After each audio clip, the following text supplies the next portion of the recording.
প্রাথমিকে বৃত্তি পরীক্ষায় প্রাইভেট প্রতিষ্ঠানের শিক্ষার্থীদের অংশগ্রহণের দাবিতে লক্ষ্মীপুরে সংবাদ সম্মেলন করেছে। বুধবার 22 জুলাই বিকালে লক্ষ্মীপুর প্রেস ক্লাব হলরুমে লক্ষ্মীপুর প্রাইভেট স্কুল অ্যাসোসিয়েশনের ওয়ামির ব্যানারে এ আয়োজন করা হয়। সংবাদ সম্মেলনে লিখিত বক্তব্য দেন ওয়ামির সাধারণ সম্পাদক হাবিবুর রহমান সবুজ। এ সময় তিনি বলেন, সারা দেশে প্রায় 50,000 প্রাইভেট শিক্ষা প্রতিষ্ঠান রয়েছে। এর মধ্যে লক্ষ্মীপুরে 450টি শিক্ষা প্রতিষ্ঠান আছে। লক্ষ্মীপুরে প্রাইভেট স্কুল থেকে প্রত্যেক বছর প্রায় 5,000 শিক্ষার্থী বিগত সময়ে বৃত্তি পরীক্ষায় অংশগ্রহণ করেছে।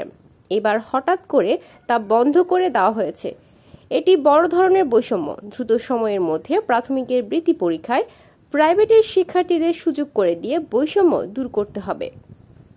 ওয়ামির সহ সভাপতি রেজাউল করিম সুমনের সঞ্চালনায় এতে বক্তব্য রাখেন সদর উপজেলা সভাপতি মোহাম্মদ হানিফ, সেক্রেটারি রিয়াজুল ইসলাম প্রমুখ।